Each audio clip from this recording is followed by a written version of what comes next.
And James Justin is a cone at this point. He's become a cone. No, he's don't insult the orange cones that do their due diligence on the street every day.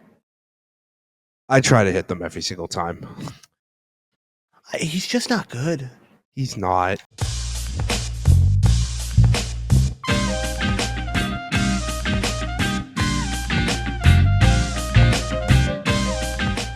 Hey, yo, welcome back to the High Kicks podcast. I'm going to drop the finger guns in for Carl because he is not here.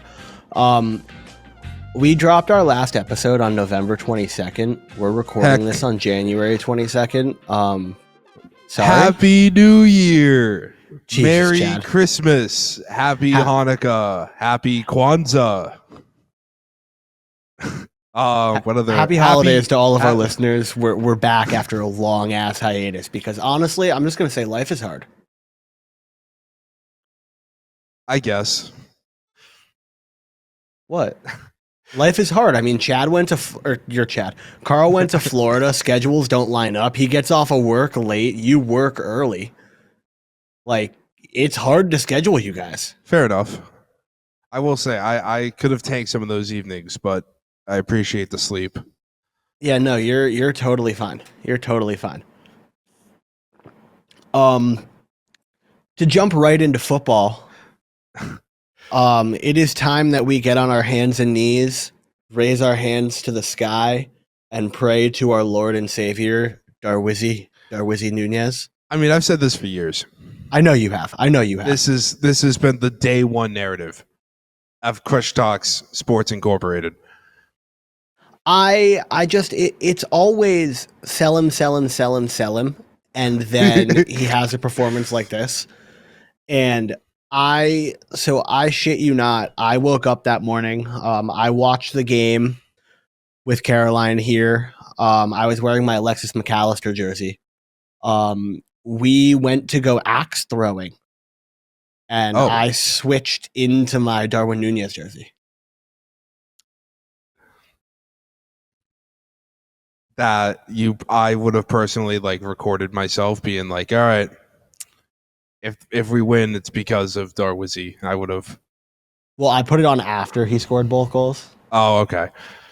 I thought this was like a mid-game switch. It was not a mid-game switch. If it was a mid-game switch, there would have been a video about it, 100%. But I don't know. I love this team. They are, and I'm going to go on a little bit of a rant here, but I just love this team. I love the way they're playing. I love Arne Slot's managerial tactics. I think it fits the team really, really, really, really well.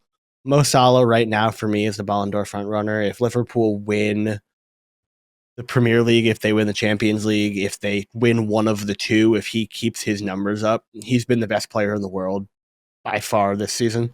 It is just utterly outrageous how well he is playing.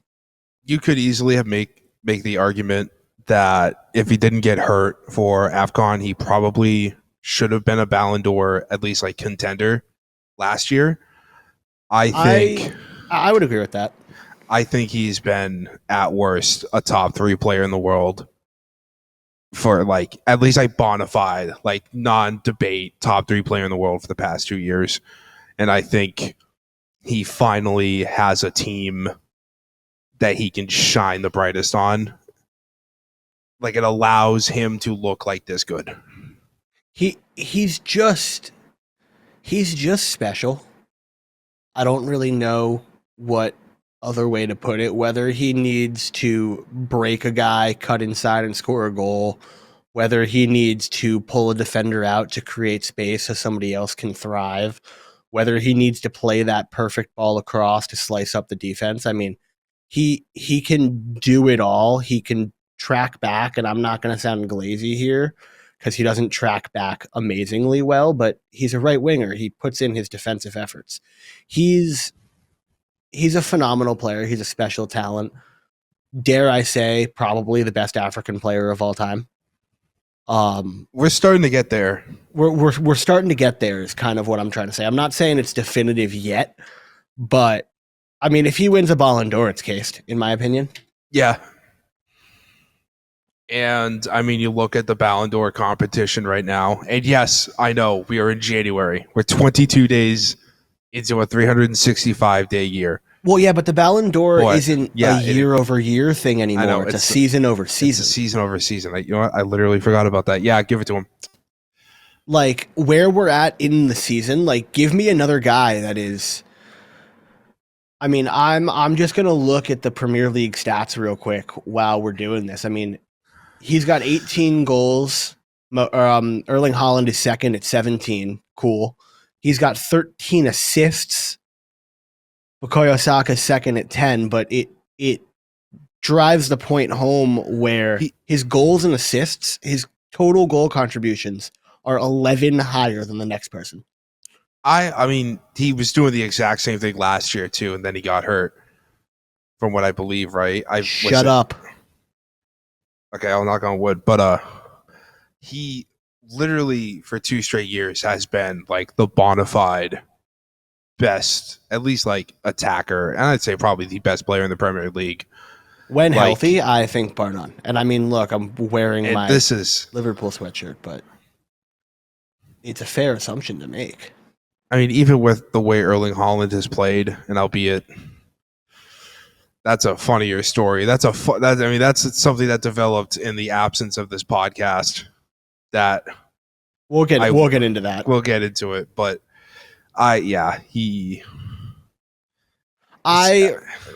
So one of the differences between Haaland and Salah for me is versatility. Yeah, like I said before, Salah can dribble, pass, create, open up space, pull defenders. He can play on the wing. You can put him at striker if you really need to. And I'm not saying Haaland isn't a phenomenal player, but Haaland is a pure striker. Yeah. It's just a versatility thing. It's also like, I mean, you look at, he has like 13 assists from like 6 like expected assists.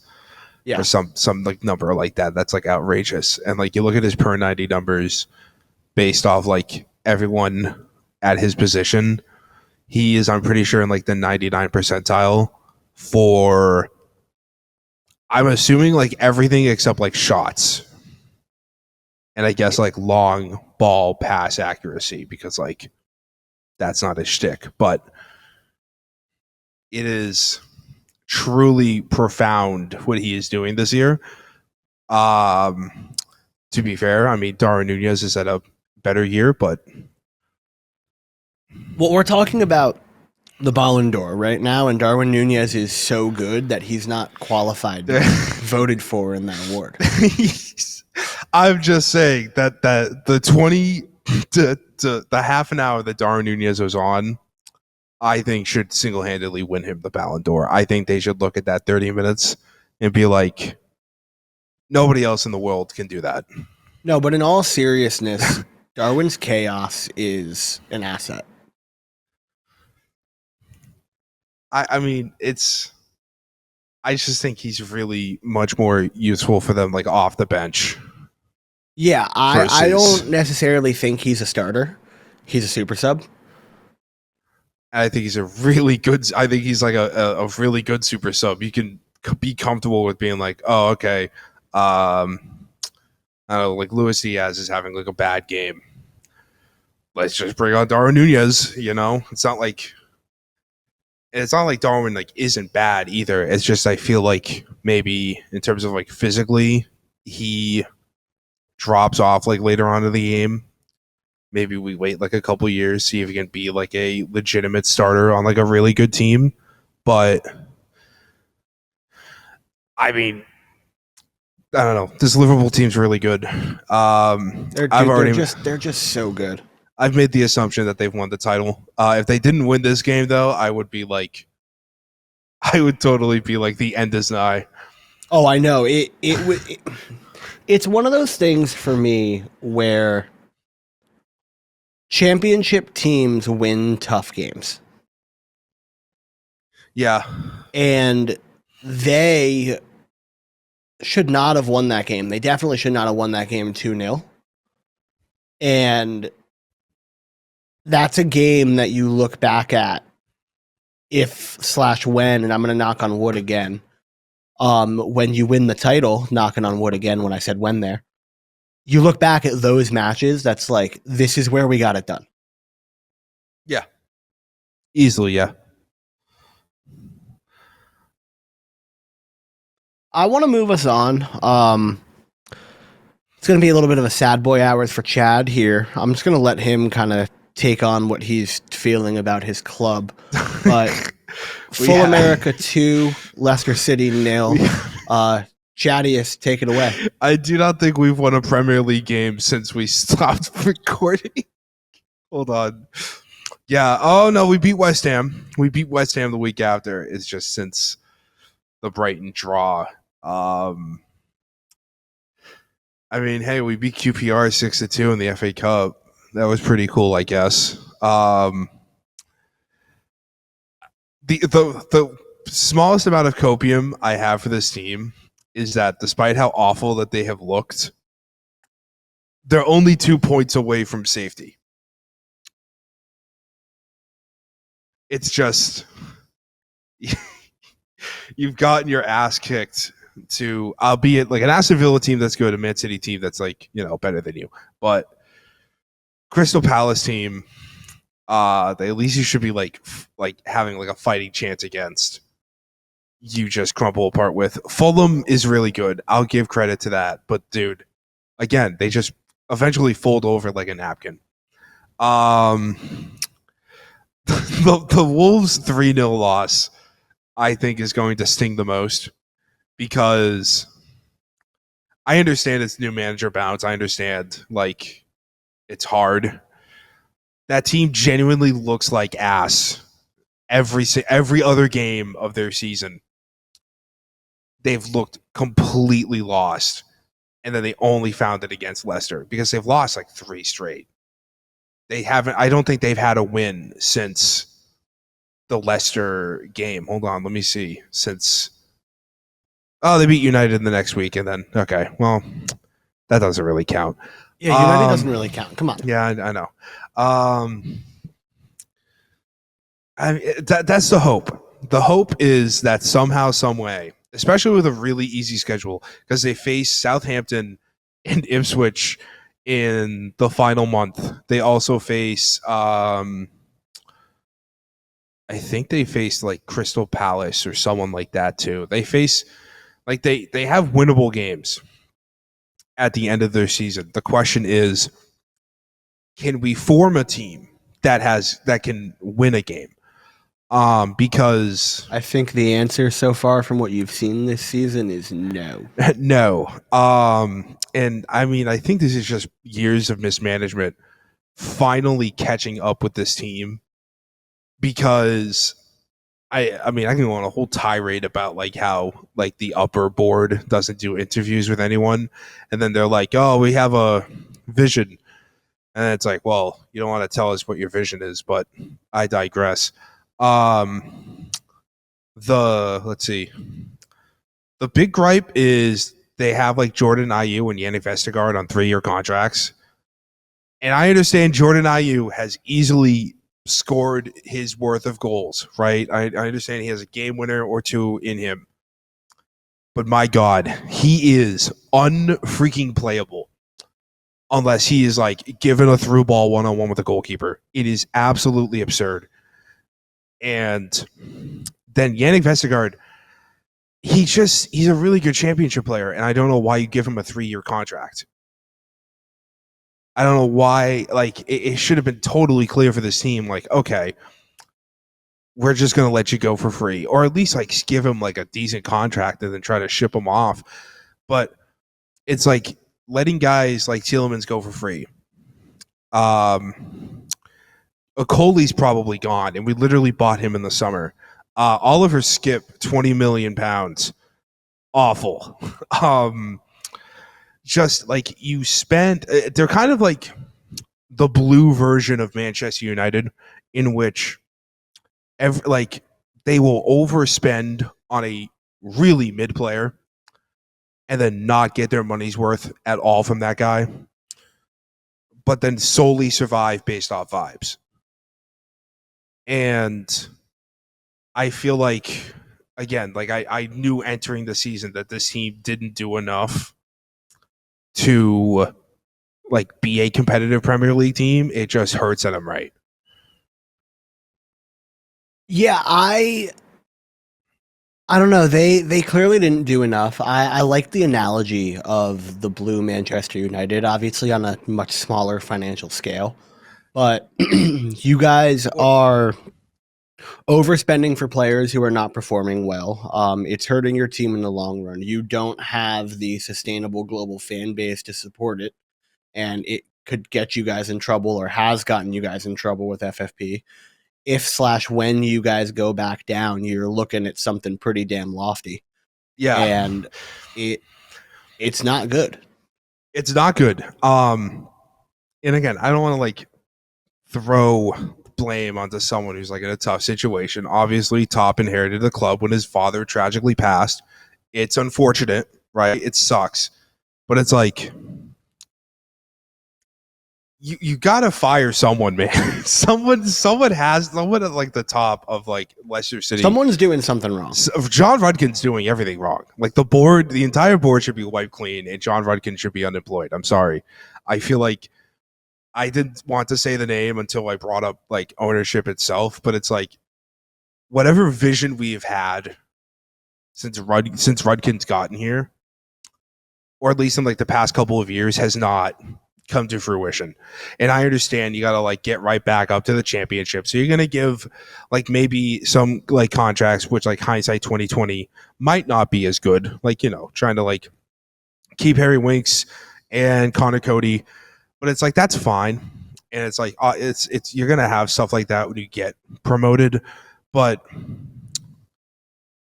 it's just like, you knowingly have guys like in on your roster that like you should not have in the Premier League the following season. Like you've seen the best from them in the championship. And that should be the automatic giveaway of, oh, well, they're a really good championship player. Let's try to rip someone off. No, you decide to give Yannick Vestergaard a 3-year contract. You don't try to like sell Foz when he clearly wants to leave. He clearly doesn't want to be here anymore. He said I guess, wants to stay. There's a whole weird story going on with that, but shout out to him. James Justin is like the worst defender in the league. I hate to say that he has like single-handedly lost us games. Do you remember that period of time where he was balling out however many years ago and everybody was like, James Justin. I was one of those people. He's in like the bottom. He's really good aerially, and he's really good if someone tries to run at him one-on-one. It's just he also attempts like those like single duels so many times, and he gets attacked so many times that I just looked it up. He's in the bottom 13% of dribbled past. Oh, that's bad. He has a dribble success of 33%. And I understand, okay, this is the other thing that he plays on the same side as Jordan Ayew. You cannot have a dribble success of 33 fucking percent when the only other option on your side is Jordan Ayew. You cannot. That's it. We have had an entire side of the field literally just be, or pitch, be completely ineffective and useless because Jordan Ayew just simply isn't like good enough to like be a serious threat in a press. And James Justin is a cone at this point. He's become a cone. No. He's don't insult the orange cones that do their due diligence on the street every day. I try to hit them every single time. He's just not good.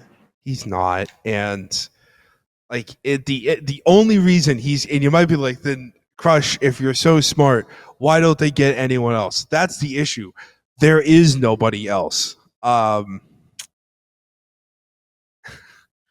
Ricardo Pereira is still injured for a good amount of time. Hold on. They might have just brought someone in. I might be completely wrong. City. Yeah, I Either probably way, should. you guys are He's just in a bad cooked. spot. He You guys should are just in a bad spot. he should. So I know you can talk about Leicester all day, every day. You can talk about the shortcomings Okay, and the things you don't like. They just And got. if you want, hold up. If you want more Chad talking about Leicester, just check his TikTok out. But I'm gonna get us moving. That's Crush Talk Sports. But dude, it's been like 10 minutes on Leicester, and I want to move us on to somebody. Koulibaly is his name. He will save Leicester City. Yeah, no. But Okay. I want to move us on to somebody else who's kind of in a little bit of a bad spot. Joined the club and had them looking really good, and ever since then they've kind of fallen. Spurs just lost 3-2 to Everton, and what's going on over there? And really, do we think Ange is going to last long term given their recent run? Half of their team is hurt, dog. I understand half of their team is hurt, but it matters what you can get out of when you don't have a lot, and they're a big club, or they're a wannabe big club, and they shouldn't lose 3-2 to Everton, even if half your squad is hurt. I don't know, man. It's been one of those things that just haven't been so great lately. Even when they're healthy, their performances are uninspiring, and I kind of want to know what you think. I think them firing Ange would be really funny, because that'd be really dumb. Because I feel like I agree, but I could see them doing it after this season. The biggest thing that I said is that if they get badly injured, then them being a really good team this year prediction would fall apart. And that's exactly what happened.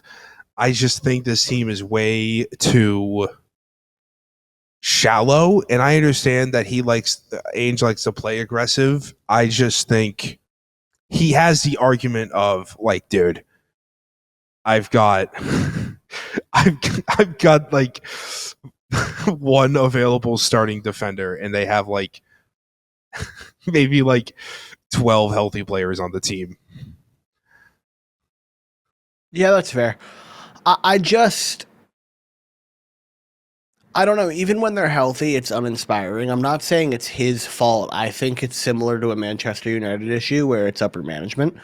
And I do think he's going to be scapegoated, and they're going to move on from him at some point, and they're still going to Spurs. I feel like they will, but I feel like the biggest thing is that even with this injured ass team, they still beat the shit out of Man City 4-0. Yeah, but that's in Spurs DNA. I feel like that's like saying the Jaguars beat the Indianapolis Colts in Jacksonville. I guess it's just I feel like you can Look, also, I think Ange should keep his job. I'm just saying Spurs is dysfunctional, and if it ends poorly this season, they're gonna sack him. We'll see. I mean, they get to face Leicester City on Sunday. Yippee. Narratives collide. Shithole team versus shittier shit team. Who is more cooked, Ange Postecoglou or my hairline? I mean, my hairline's pretty safe. Okay, I am sorry, Brian. I can't. I literally pulled up the preview of the football match. The list of injured players. It's not just this match. It was we've been gone for a month, my guy. 12 or 3 months. Injured potentials, and there are some really. I am sorry, man. I understand. I'm just saying, when they've been healthy, it's been uninspiring. Other than against Manchester City, hurt. I understand that, but it's not. I'm not the only one talking about it. I saw the clip of Jamie Carragher's this guy's got to fucking go. It's I'm not that far. I don't think he has to go. I just think they're going to scapegoat him. That's what I think. That's kind of what I'm not saying he's done a bad job. He's done a great job. If I'm Ange and I get fired, I'm taking a screenshot of my injured list and sending it as a response email to them telling me that I've been fired because I'm posting it on the internet. I'm literally just gonna tweet. If I was him, I just go into like bluesky.com and Blue Sky and then be like, bruh, I had no team. I had no team. Just he gets sacked, goes on to Blue Sky, Instagram, Twitter, because I refuse to call it X. No. We're going to Blue Sky now, Brian. Well, he's not American, Chad. Well, even then, I'm just saying he'll post everywhere he can post, just bruh and a picture of his injuries. Brian, this is literally fucking ridiculous. I understand, but I wanted to talk about it. I know. It's just, who will win? I'm picking Leicester City anyways on the football websites. All right, Champions League time. Champions League time. Dude, Liverpool are cooking over there too. I'm not going to dwell on it because, like, I mean, they're undefeated. They beat Lille 2-1 yesterday. They're undefeated. I mean, is what it is. But I want to talk about some other matches. There's a certain team on the outside looking in. To the table. That's it is amazing. 25th. If Manchester City doesn't get through, could you imagine? I mean, dude, Pep has physically assaulted himself on the sideline. I know, but could you imagine? Pep might the actually shit that this footy media sphere is going to be talking about if they don't get through. I legitimately think we have to throw Pep into a psychiatric ward if he fails to win against Club Brugge, because he will do something. I mean, like, it's just wild. It is insane that this team has completely collapsed in the span of like 3 months. I'm loving every second of it. João Neves propaganda time. Hit it. I mean, let's be honest here, man. Outside of Jude and Pedri, who is better? I'm just saying, man. I feel like just in terms of like being under the age of 21 and being like a really good central midfielder, like, and João Neves literally just had like a marquee performance against what is good, like one of the best teams in the world. I know Man City isn't good right now. He still dropped like a man of the match performance on their head, and he has like 9 goal contributions in like 15 or so games. I'm trying to remember, but it's been honestly like very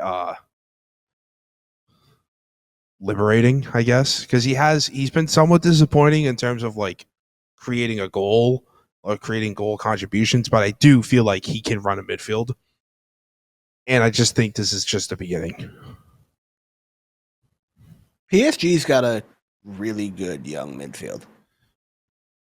Oh my god! You trust the youth movement instead of. No, right? Well, Neves was an expensive purchase. I know. Still to be considered youth movement. I know. And then, I mean, Zaire Emery's a baller too. Yeah. I think PSG actually has gone into the right direction. Yeah, I think they're falling a little bit right now, but they're building for the future properly instead of just throwing dollar bills in a direction and hoping it sticks. I mean, we gotta wait. Obviously, we have to wait till where they Wait a minute. What?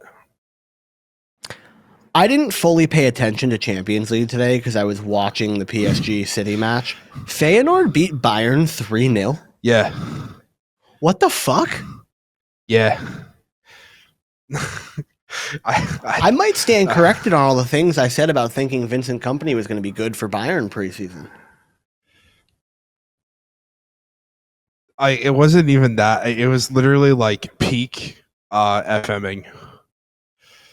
It was like 20% possession. That'd be it. They had good chances, but Bayern just couldn't score to save their life. That's understandable. Kane had a really shockingly bad game. God, see, it would have been perfect for Carl to come on because yeah, I know. Too bad he's out of town. He's probably out of town doing this. I mean, we would have been able to roast him about United. We wouldn't have been able to roast him about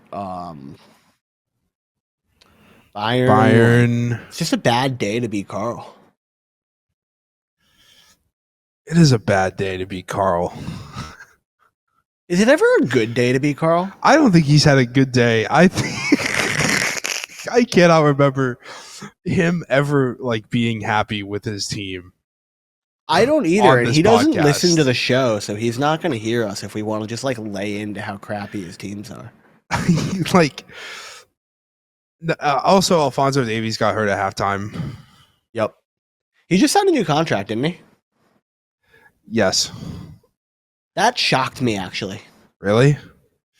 Yeah, just after all of the last 2 years of that, he was going to leave, there were no contract talks. I'm just kind of surprised that they got a deal done. At least I think he did. I might be tripping. I saw it on Fabrizi. Yeah, okay, yeah, it did. I don't know, man. I just think it's just Bayern, a bad Bayern game. Just a bad Bayern game? Yeah. I thought you were gonna go into that next. No, that was just a quick little what the fuck. If you want to go into that next, we can. No, it's okay. I will talk about Rafael Leao being God. Okay. He's really good. Shout out to Milan player Rafael Leao. This isn't news. Well, I'm pushing that fucking agenda, okay? It's not really an agenda to push. People know he's a baller. No. They got to know better. I just think every time people start looking into how much of a baller he is, he drops a stinker. Which is exactly what's going to happen. But I'm going to keep believing. Okay. You keep believing. I will keep believing.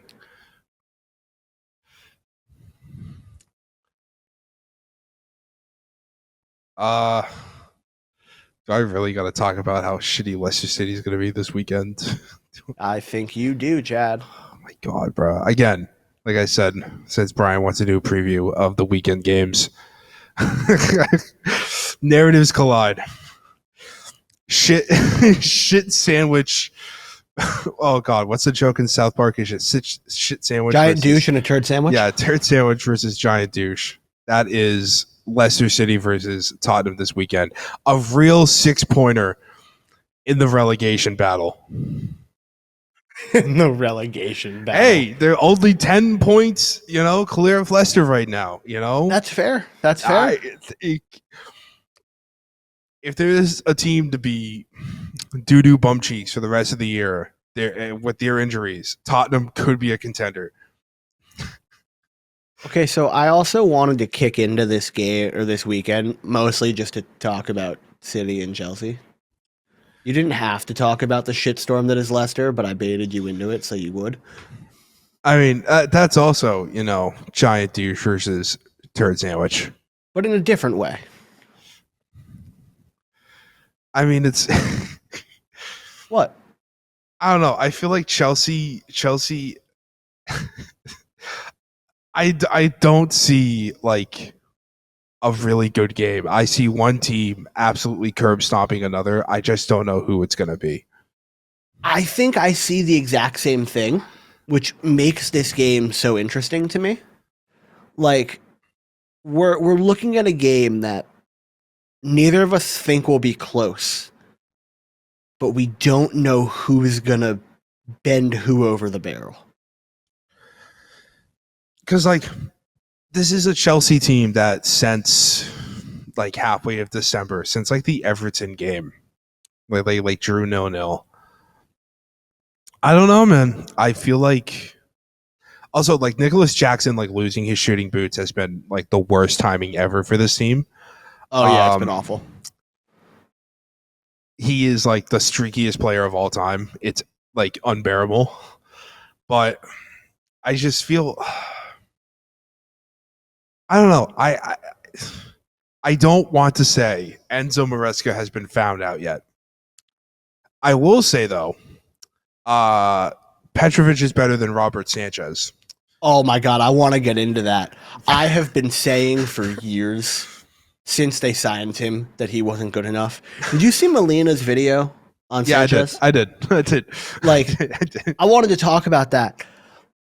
Yes, Molina. I know, I'm not sure if you listened to this. A goalkeeper's job is to catch the ball. It is not to let it go through his hands. I'm a little late on that, but expect a stitch on your video for that.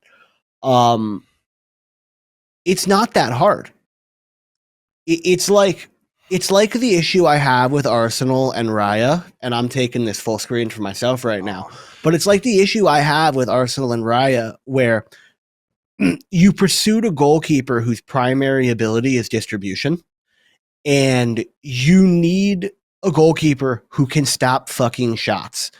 And I don't understand it.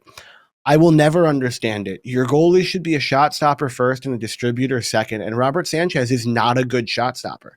He's too error prone. He makes too many mistakes.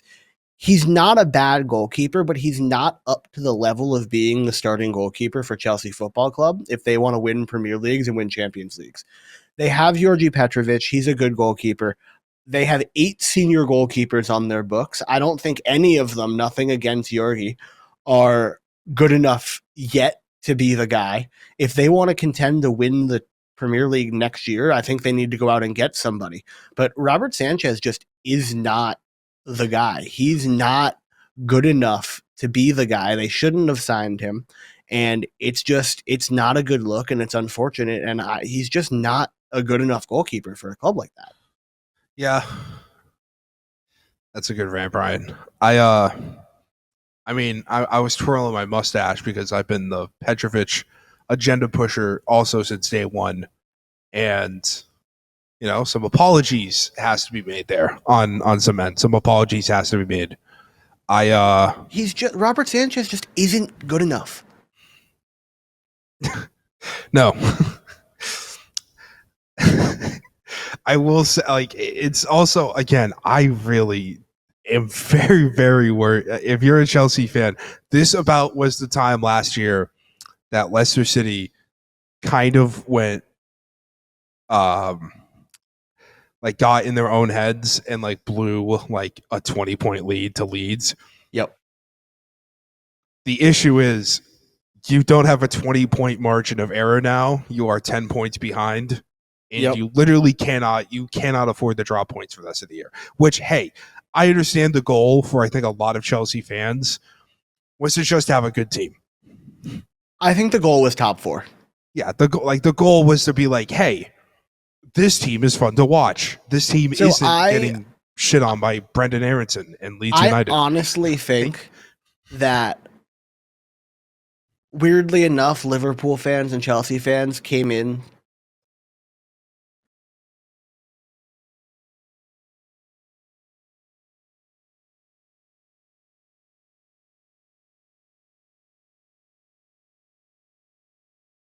You good?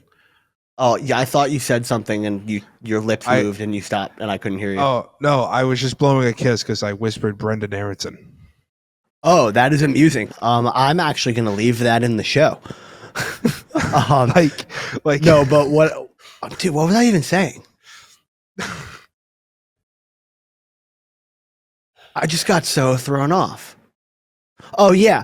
So I think Liverpool and Chelsea fans kind of came into the season with the same outlook of new manager, whatever, like we both want top four. And very quickly it was shown that Liverpool should be pushing for the title. And Chelsea had flashes. And Chelsea fans tried to warn us that Chelsea's not a title contender. And Chelsea is very clearly not a title contender. They were right. But I think top four is a good finish for Chelsea. Look, we just gotta. There is not a worse. And also, Maresca literally stated that like this January has been like horrible in a press conference. Yep. Because I'm pretty sure in terms of like getting transfers, I don't know if right, did they just get?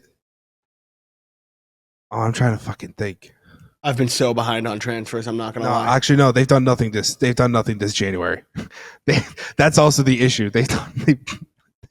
I think it's because it's not that they can't do anything. I think it's that like they look at their team and it's like, what else can we do, man?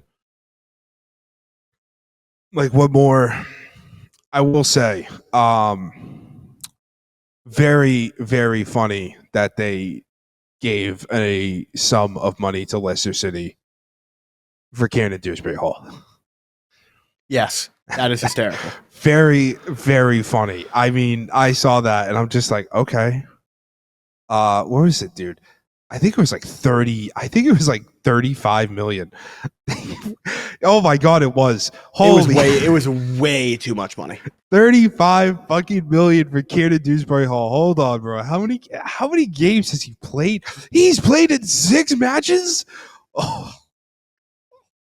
That's hysterical. 133 Premier League minutes this season, dude. Why did you buy him? Why did you buy him for that much? That is crazy, man. Wow. A good season in the championship can save anyone's life. Yep. Yep. God. Oh my god. Well, I guess because of that, Leicester City did not get a points deduction, so I appreciate that. Yeah, no, that's a good way to look at it. That's from my perspective, but yeah. Oh my god, that might actually be one of the worst transfers of all time. I'm sorry, dude. That's actually absurd. Someone has to be fired for that. Holy shit. No, that's terrible. That's just utterly terrible. Oh my god. I'm really happy that we're finally back on the mics. Hopefully we have Carl back soon. I think that's gonna wrap it up for us this week, though, on this episode of the High Kicks podcast. Thank you guys for tuning in. Follow Chad at Crush Talk Sports. Follow the show at High Kick Sports. Follow me at Brian Talks Football. Carl doesn't post anything, but we'll be back next week. Catch you guys later. Peace. Chad, say bye.